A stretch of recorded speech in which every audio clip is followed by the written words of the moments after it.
আহা লুকাইলা কেন? টাকাগুলো গুনতেছিল, দেখতে ভালোই লাগতেছিল। খবরদার, আমার এই টাকাতে একদম নজর দিবা না। অনেক কষ্ট করে ছোট ছোট হাঁসের বাচ্চা পাইলা বড় কইরা বিক্রি করে এই টাকা আমি জমাইছি। ও আচ্ছা, এখানে কত টাকা আছে পাখি? 1200। 1200 টাকা জমা ফেলাইছো? বাহ, তাহলে কাম করো, 200 টাকা তুমি রাখো আর 1000 টাকা আমার ধার দাও। সি সি সি সি সি। তোমার কি লজ্জা করে না নিজের বউয়ের থেকে টাকা ধার চাও? কেন লজ্জা করবো কেন? নিজের বউর কাছে ধার চাইতেছি, চুরি তো আর করতেছি না। আমার 1000 টাকা না খুব দরকার, দাও না, আগামী শুক্রবার তোমার দিয়ে দেবো।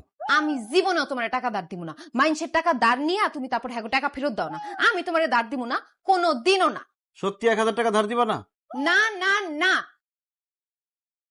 ঠিক আছে, তাহলে আমি মরে গেলে তুমি আরেকটা বিয়ে করে নিও।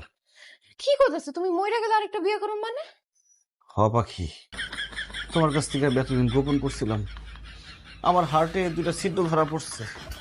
ডাক্তার বলছে অপারেশন করাইতে হবে। অপারেশন না করলে আমি আর বাঁচব না, আমি মরে যাবো। অপারেশন করতে 1000 টাকা লাগবে। যেহেতু তুমি আমার 1000 টাকা ধার দিবাই না, তাহলে আমি মৃত্যু খেয়ে বরণ করে নিলাম।